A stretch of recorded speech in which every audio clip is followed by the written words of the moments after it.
Man, as you know, man, you're locked up and all you can think about is freedom. Freedom, the free world is like the promised land. But it's like, from being in a joint for so long, you forget that life is real out here too. It's no, it's not a silver lining cloud nine situation. You got real life happening out here. So it's not like you get released to just a world where everything comes your way. In certain ways, it's tougher out here, in terms of having to provide for yourself, feed yourself, clothe yourself, house yourself. So once all these responsibilities hit you, you don't have, as much time to figure it out. So I just really stressed using that time to think of something that would be beneficial.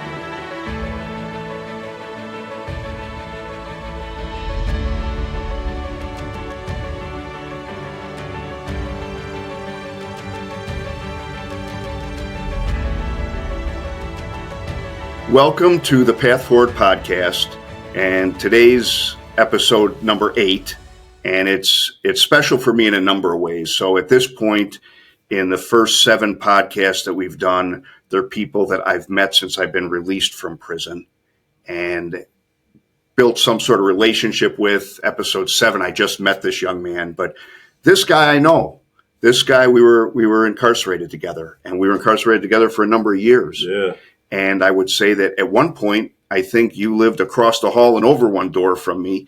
So I don't want to mislead. It's not like we hung out together regularly, but we knew each other and we certainly spoke frequently. And we had a common place that we would find ourselves. And so this is Yohance Lacour, and he has an amazing story, and I'm really anxious to get into it. So let me start by, first of all, welcoming you to the podcast. My man, I appreciate it, Augie. And then I'd like to start with, if you would talk about just kind of where you grew up, what your background was. Right. So I'm from Chicago, born and raised south side of Chicago. And I came up like a regular kid. My parents split when I was very young, grew up with my mother for most of those years. Wound up getting back into my father in high school, played football and ran track in high school until I discovered, liquor and weed and girls. And then I started, getting a little wild. I tried my hand at college for a while, and I was a good student. I was always smart, always got, tested well. But I was excited by the streets. I was excited by the extracurricular activities. And I've also always been pretty entrepreneurial. I mean, as a young kid, shoveling snow, raking leaves, dog sitting, dog walking in the neighborhood, whatever I could try to do to get an extra buck, odd jobs here and there. And I got wound up. I wound up kind of getting introduced to like selling weed and a little bit of cocaine and shit like that as a youngster, dibbled and dabbled. After I dropped out of college and came back home, I started kind of making a half of a living selling weed while I was still trying to go to school at home. Long story, man. I jumped all the way into the streets, and I actually, for in terms of how runs in that game goes, I had a fairly long run. By the time I'm 34, I got popped by the feds for a heroin conspiracy. And that's when I got sent to Duluth, where I wound up meeting you. And how long was your sentence for? 10 years. 10 years. Yeah. Yeah. And so we knew each other in Duluth, and we actually met after we both got out. There was an event going on, and a woman, Gia Johnson, was in charge of it. And I show up, and I had just gotten out at this point, and there you are sitting at the table. So, I mean, I certainly knew all along that you were a Chicago guy. So thanks for sharing that. What I've said is I'd like to spend time talking about kind of on the inside some of the things that you did that prepared you for your release and for what you actually are now doing as a career. And I know it's your passion. So, I mean, but I'd love to give you an opportunity to talk to the audience about it. Yeah. I had so when I went in, I knew I'll be getting out in my mid 40s. Going in at 34, I knew I'd be getting out around 44 or so. And I knew that, I would be, I'd be pretty old trying to get a fresh start. I had an uncle who was a civil rights attorney back in the day, and he always told me, because he'd seen it a million times, and he told me, "You do the time and don't let the time do you." Um, I took that to heart. Like I say, so at the same time I've always been entrepreneurial, I've always been pretty creative. I used to draw, write raps, poetry. I used to write a lot, and so when I got to the joint, as you know, because one of the places we spent a lot of time together around each other was the hobby craft department. And while you were painting and shit, I was working on leather craft. And so I remember walking in there and seeing guys making leather bags and whatnot. And I'm like, I was just fascinated by it.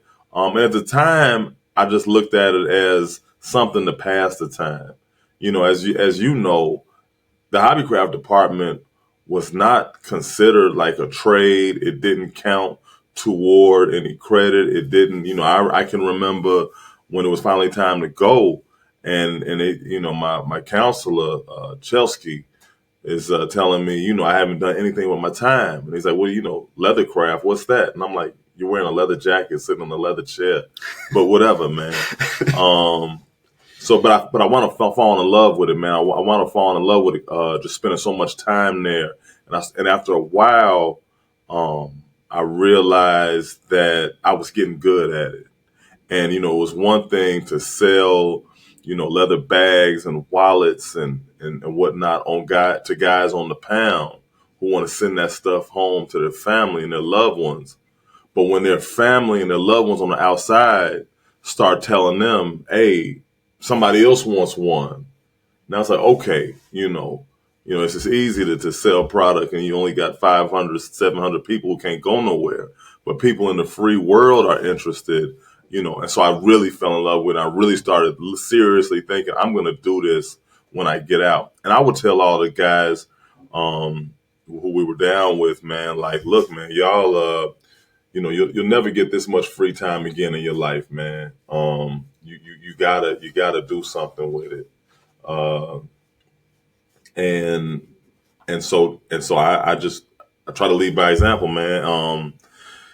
So I picked up leathercraft in there, and so I spent most of my time in hobbycraft working on leather projects and in my unit writing. I mean, we all hit the gym, we played cards, guys walked the track or whatever, shot the shit, but I tried to make sure I spent the bulk of my day on something that I would be able to take advantage of once I got out. I knew that, if we didn't use that time to plan, uh, it was going to be rough getting out. Because another thing I would tell guys is, as you know, man, you're locked up and all you can think about is freedom. Freedom, the free world is like the promised land. But it's like, from being in a joint for so long, you forget that life is real out here too. It's no, it's not a silver lining cloud nine situation. You got real life happening out here. So it's not like you get released to just a world where everything comes your way. In certain ways, it's tougher out here, in terms of having to provide for yourself, feed yourself, clothe yourself, house yourself. So once all these responsibilities hit you, you don't have, as much time to figure it out. So I just really stressed using that time to think of something that would be beneficial, man. So we've teased him long enough. When Yohance talks about leathercraft, and I said this to him, and not just because he's in the room, but he has a certain seriousness about himself. And so when he came into hobbycraft, it was clear he was coming in with a purpose. He wasn't just there to talk with guys who were around or just, spin nonsense stories that nobody really cares about. He came in with something to do. So this has been a part of, I suspect, a major part of your professional life since you've released. And I asked him, please bring a product with that he can show you what he has. And then we want to talk about what he's doing with this product. So if you'll go ahead and. So what I did, I got, this is what I've been working on since I've been home, man. It's been a long time coming. Isn't this exciting? And I have designed a line of sneakers. When I got out, I knew I wanted to do something with leather work. That's what I had fallen in love with. When I started in there, we were, guys would come to Hobby Craft with a picture of a Prada bag or something out of a Elle magazine and ask me to make that to send home to their daughter. And I would argue that, I made a Prada bag as well or better than Prada makes it, minus Prada monogramming and hardware, because we don't have access to that. But in terms of the pattern and the structure, it was a beautiful knockoff. But I also realized I didn't want to come home and make knockoffs. And so I started designing my own stuff and started trying to picture, my own ideas for bags. I never thought about shoes. Making shoes wasn't anything possible in hobbycraft in the joint. But when I got out, I found a spot called the Chicago School of Shoemaking and Leather Arts. And it was the only place I could find where I could do leather work. And when I got to this place and they had leather everywhere and tools everywhere, I felt like I was in a free world hobbycraft, bro. I mean, I was like a kid in the candy store, man. So I'm starting to learn techniques that I wasn't familiar with. I'm starting to use tools I'd never seen. I'm starting to learn more about leather. Because if you remember, man, it's not like they had instructors. Right. They didn't have guides. We had to learn from guys who'd already been down for a long time. We just learn from each other. And a lot of it we're either self-taught or we're learning from guys who were self-taught. And so, to start learning from people who have been professional leather workers in the real world, it was life-changing. The School of Shoemaking offered like sandal making classes, desert boot making classes. Older white lady started it. She had like a kind of Western rustic kind of aesthetic. What they didn't offer, interestingly enough, was a sneaker making class. Shortly after I got there, they got the opportunity to offer a sneaker making class. And I jumped at that. I grew up on sneakers. They call them sneaker heads now. But, we called them gym shoes coming out of Chicago. And, my generation and the guys I grew up with, we were sneakerheads before they even came up with this phrase, is what I tell folks. So I told this lady, look, I need to teach that class. So I had to learn how to make the shoes. So they had a real interesting kind of unorthodox do-it-yourself kind of approach to sneaker making. And they came out beautiful. But it wasn't the traditional way shoes are really made, right? So I started just kind of teaching the class, and in my free time, just kind of creating my own designs and tweaking the kit, the do-it-yourself kit, to where I'm making designs that they didn't even really imagine this kit being used to make, and they started taking off and getting a lot of interest. So I started making them, man. I started a line, and I was hand making shoes for a while. I would take custom orders, and they'd be made to order. However, because I was still a novice, I was still learning, and I was learning on this do-it-yourself method. They wouldn't always fit right. They'd look beautiful, but it would take me longer to make them. I was just really new at this, and I ran into a lot of, bumps on the road. Like I looked up, and one thing I hate is bad business. And I hate to do business with people who do bad business, and I hate to do bad business myself. So there were so many times the shoe wouldn't fit. I either give them their money back or make them a new pair of shoes. But if I'm giving you your money back in this custom pair of shoes, I can't sell them nowhere else. Right. So I'm eating those costs. Fortunately, I'm selling enough shoes, but I'm just breaking even for quite a while, and I'm not seeing a way forward. But people are in love with the look of the shoe because they're ordering them. And that's when I realized I can't. I'm not a manufacturer. I'm not a one man manufacturer. It's not gonna work. Me making all the shoes. So I bet on myself, man. And I went and I found a manufacturer overseas. I took a trip to Portugal of all places, man. Because I learned that Italy is like the creme de la creme of shoemaking, and Portugal is like second to Italy. And they're like this close in terms of quality of shoemaking, but there's a nice little gap in terms of cost. So I was able to save. I get more bang from my buck and still get a really nice luxury handmade item out of there. So I took my designs over there and I had a manufacturer. My God, I just brought this style today, but I got four styles they manufactured, and I'm gonna relaunch them with my manufactured collection next month. So a couple of things to talk about Right there, on. right? So those are two different disciplines, two different things. The one side is your creative side of actually designing and creating a product. Right. The other side is running a business, which is an entirely different thing, right? And Yeah. so I think they call it scale. So if one person is making shoes by themselves, they can't really scale that. They can't keep up with the demand, and therefore, and as you say, sometimes quality suffers, or it's not the quality, but you've got to make adjustments to satisfy the customer, and that takes time away from actually producing your product. Right. So now you're wearing that entrepreneur hat that you said you've had that entrepreneurial spirit your whole life. But I have to think that even a kid in Chicago that's charging to shovel and rake leaves and that type of thing. But I have to think that going to Portugal that this is a whole different level, right? Did you envision when, like, as you were doing this or thinking about it, did you envision in your earlier stages that that's where this would go, is overseas to have this manufactured? Initially, no. Initially, I didn't see it coming. Initially, I just thought that I was on to something and I'd be making shoes for a living, and I'd just be a craftsman in my studio or in my basement making shoes as they were ordered. But then once orders started really coming in, and again, I got a daughter. Life is life. And it's like, wait a minute, it ain't enough hours in the day to make enough shoes to support myself and provide a future for her. And that's when it's like, okay, I gotta pivot. And I'll say on one hand, having hustled in the streets at a fairly high level, there are some transferable skills. Entrepreneurship is entrepreneurship.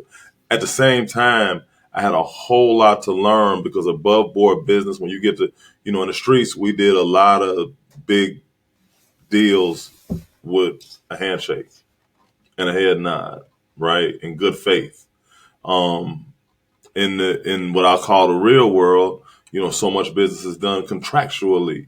So I got to study contracts, right? Because there are things that the fine print will set you up for that you just wouldn't see coming if you're just used to doing business where it's basically you give me this, I give you the money, and it's a very simple transaction.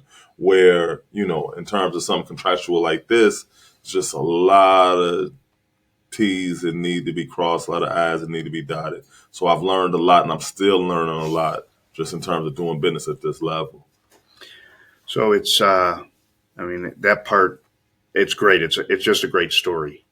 But how are you, when you were talking about that you were getting orders, how did that work? I mean, did you set up a website? Or was it all word of mouth? How did that work? Right. So it was part word of mouth, because everybody I'd known grew up with, family, friends.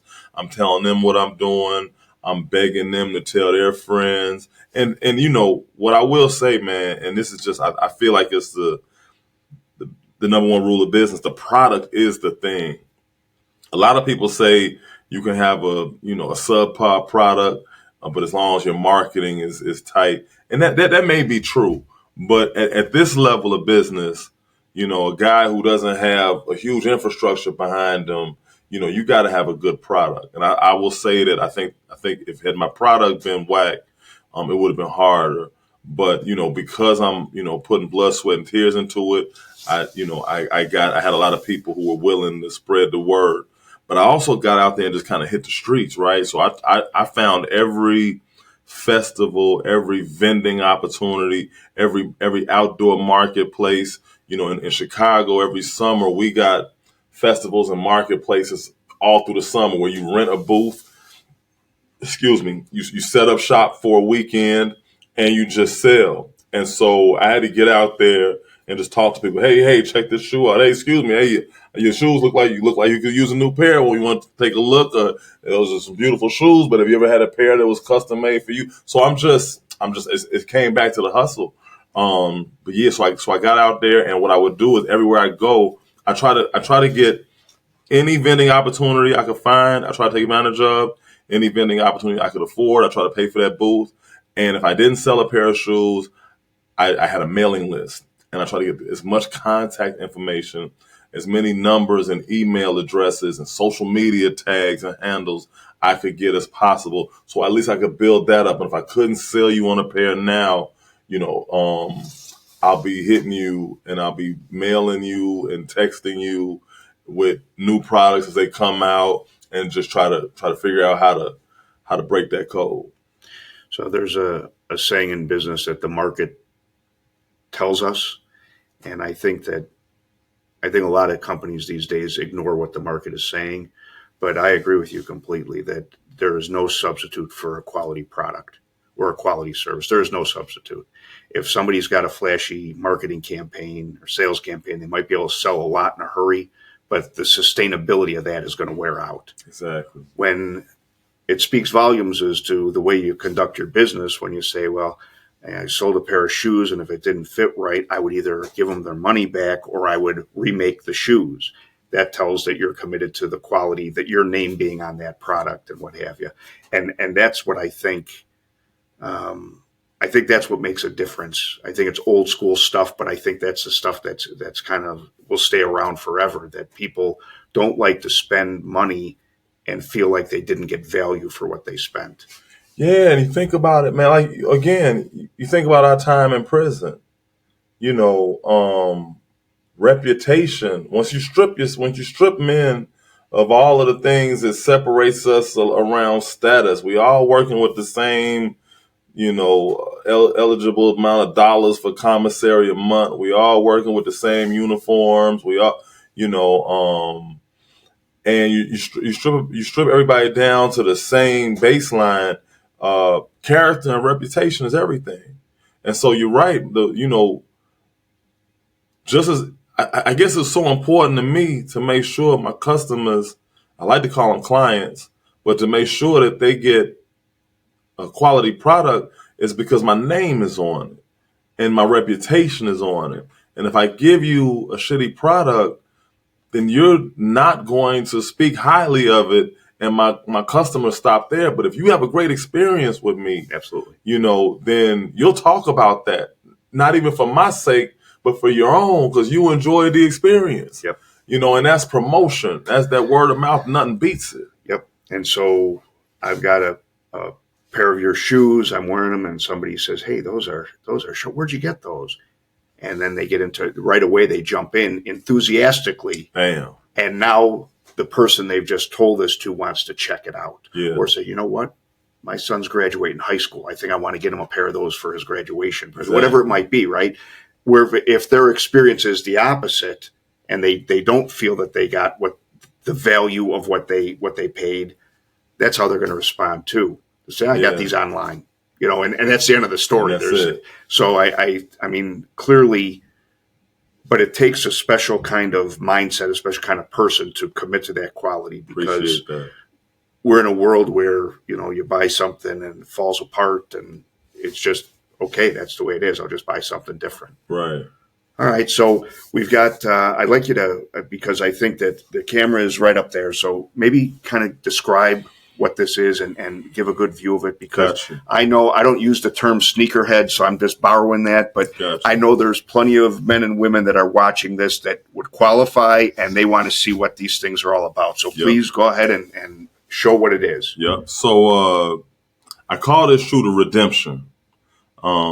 It is the first sneaker gym shoe that I designed for sale, right? So I was making shoes to teach people how to make them. But this is the first shoe. When I decided I wanted to actually get into the business of this, this was my first design. It's been some minor tweaks since I first did it by hand myself, because by having a manufacturer over in Portugal, where they've been doing this thing for generations, they just have techniques and machinery that can do stuff I wouldn't have been able to do by hand. So it's small details, right? Like, certain stitches, certain turned edges and stuff.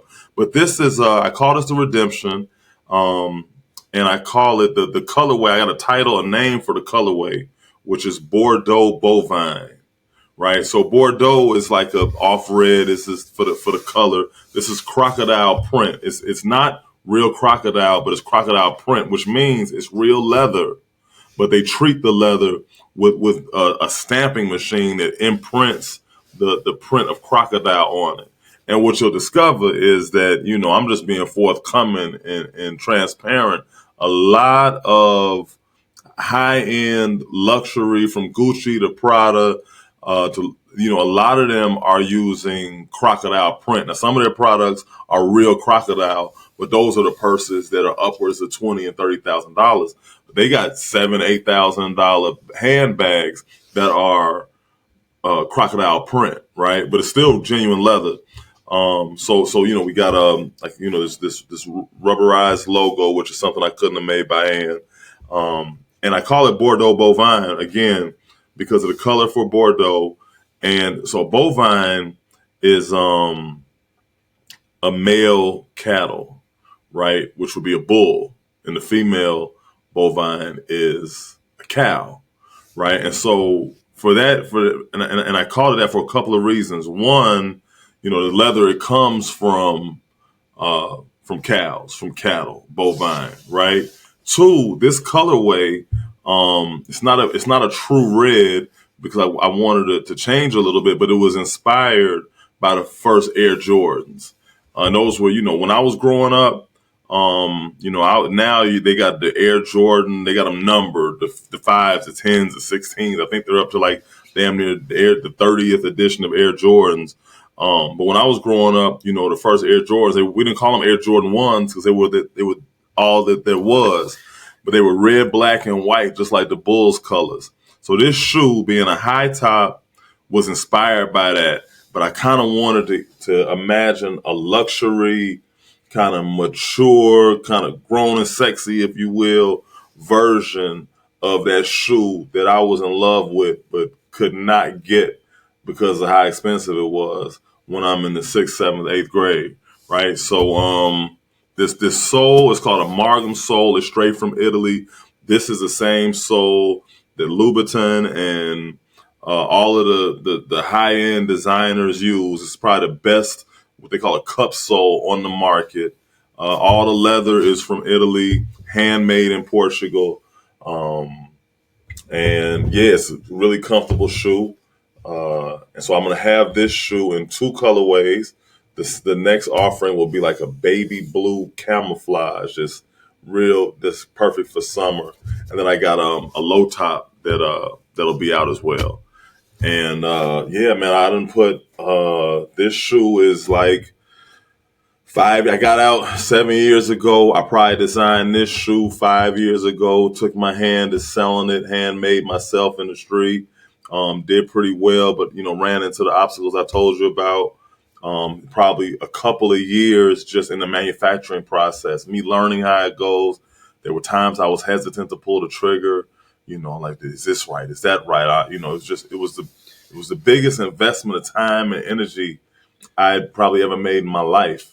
You know what I mean? Because when I was in the streets hustling, you make a deal and, you grab it and you sell it and you get rid of it, and stuff can happen in anywhere from a day to a week. But this is like, it's also different parting with money that you've earned through harder work, that hasn't come fast, Yep. That you don't know you can go get again quickly, like I did in the streets, So yeah, man, I'm proud of it. I'm excited to be able to have something that that I can attest to the quality, the comfort, everything a shoe is supposed to do for you. I believe it does, man, and I got a product that I can get out here and proudly sell, man. So a couple of things, and we're going to put this on our website, secondop.com. But if somebody, obviously on the inside, maybe they're going to be talking to their family and, or their family's going to see this because the podcast available on the outside. But if somebody's interested, what should they do? So if they're interested, they can go to my website, yjlacour.com. So that's yjlacour.com. And the shoes will be available. They'll go public April 18th on the website. And then every shoe, I'll drop another shoe every 3 weeks. Really? Until these 4 styles are all available.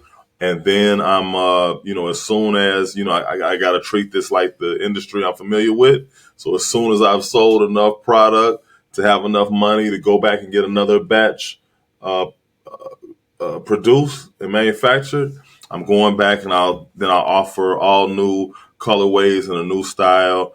And so if you want to buy a shoe, man, I appreciate it. And maybe what I can do, what I'd like to do is like create a code that I'll share with you that you can give your viewers. So it's like a discount, right? Because I definitely, like you, man, like I'm very serious about doing whatever we can to give back and help the men and women, man, who are in those places we've been, right? And so, yeah, I definitely want to offer like a discount code for all of your audience, man, all of those men and women and the families of men and women still locked on. Thank you very much for that. Absolutely. I didn't ask for that. I didn't anticipate that. I think it's terrific. So we will have all this on our website.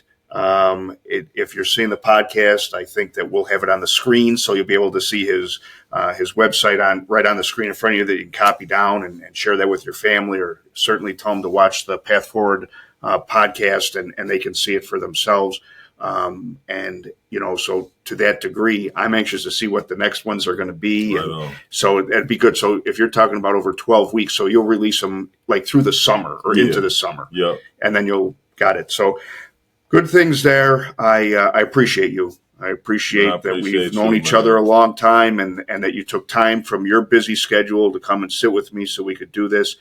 I'd like to ask you now if you just take a couple of minutes to just look into the camera and talk to the men and women on the inside and about how they can use that time to do something to set them up for when they get out. But as you said, it's not cloud nine out here. I mean, there's struggles every day on the outside, just like on the inside. But if you want to just give them a little message, I would appreciate that. Yeah.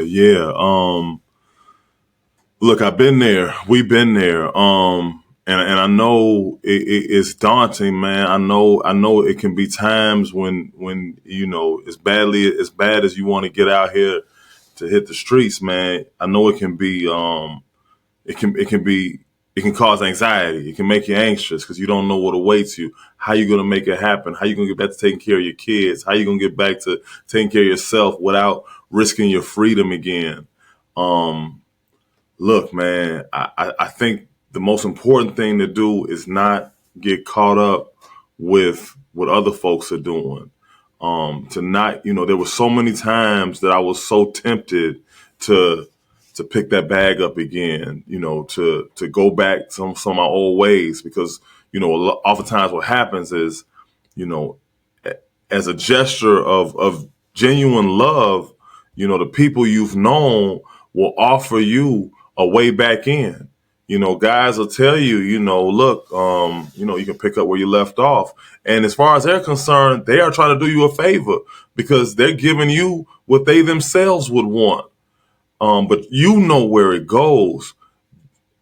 I would say figure out a way, whether it's something physical, like, like your radio or that pair of sweats or that T-shirt, or whether it's something you can write down, or whether it's a memory to hold on to where you're at now. You don't ever want to lose sight of the darkest places you've been, because that's what's going to make sure you don't go back.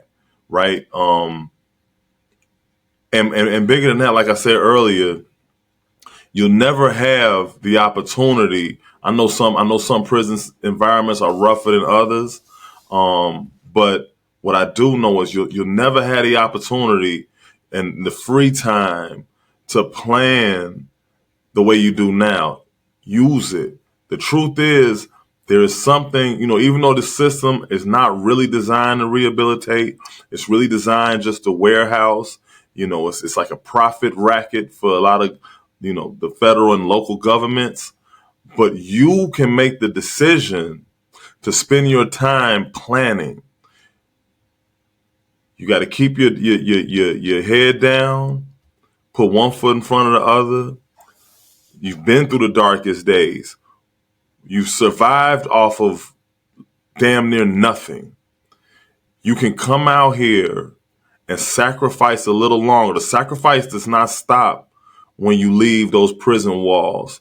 The sacrifice continues, right? But you can do it because you're doing it now, right? And I remember telling myself, look, I'm surviving off of $150 a month.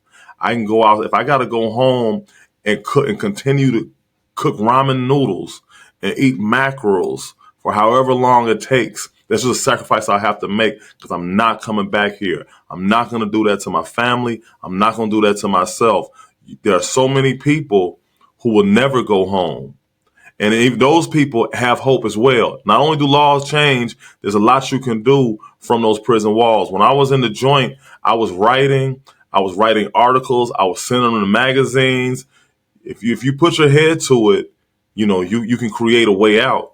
And the same applies for when you get out here. So it's all about your focus. It's all about your focus and your determination. As soon as you let social media, sex, drugs, the streets, the life, the thing, as soon as you let that shit distract you and take you off course, it can be a crazy detriment. It can be really hard to bounce back from that because it's like a drug. That street life, the criminal life, and sometimes even just there's a rush to it. That's why it's televised and it's the stuff movies are made of. But they only show that one side, right? It's a drug. It can be addictive, and it's kind of like they tell people in Alcoholics Anonymous, man, every day is that struggle. So every day you got to look yourself in the mirror and make that commitment. I'm not fucking around. I'm not fucking this up. I'm not going back. And after a while, it'll become a lifestyle. But the same way, it's a whole other world out here. And you have, I know I wound up discovering things inside myself, man, that I had to tap into to survive in prison because prison is a different world. After you're there for so long, you become the man or the woman that you have to be to survive in prison, whether it's mentally or physically. Once you come back outside, you're being reintroduced to a different world. A lot has changed. It's been a long time since you've been out here. And again, you're gonna have to adjust again and find yourself and tap in to those characteristics and those traits to help you survive out here. And just make sure that you don't forget where you've been, man, so that you don't tap in to any of the characteristics and traits that wound up sending you to prison. Because you need it out here. And I'm telling you, man, like I did 10 years. I came home at 44 years old with absolutely nothing. The one thing I had to in my favor going for me was my sister, who provided a room I could live in until I got on my feet. And I took that time and I kept my nose down. I kept my head down. I stayed focused and I just worked, and I worked hard, and I looked, and I didn't let nothing deter me because I knew it could be done. And I want to be proof for you that it can happen. I actually did this after 10 years in prison. There's nothing stopping you but you. Yeah, your road going to be harder, but embrace the journey. And I can't say enough. My heart goes out to you because I know what's there. The shit I do for y'all. I do for us. I do for the guys. I try to do everything I can do to talk to youngsters who look like they on their way in. And I try to do everything I can for the men and women who come home looking for a way back. Reach out. You can reach out to me. Continue to watch this show for more inspiration. And just the positive mindset, the positive attitude. It starts there. It starts in your own head, and then your body will follow, man. Just so focus. Use this time to plan and come home and ready to execute. And don't stop till you do. Just don't stop. I think that's the key. Thank you. No doubt. Thanks man. for your time. Appreciate you. Thanks for all that. It's great seeing you. You so too, bro. Thank you for tuning in. Hope you enjoyed this episode. I'm sure that you did. So tune into our next episode. And again, thank you for joining us for the Path Forward podcast. Keep your head up. Stay strong. Please join us next time for episode 9 on the Path Forward podcast. I'm excited about this one because I'm interviewing a dean of the School of Advanced Manufacturing at Daly College. And what he demonstrates is the careers that are available for people with backgrounds in advanced manufacturing.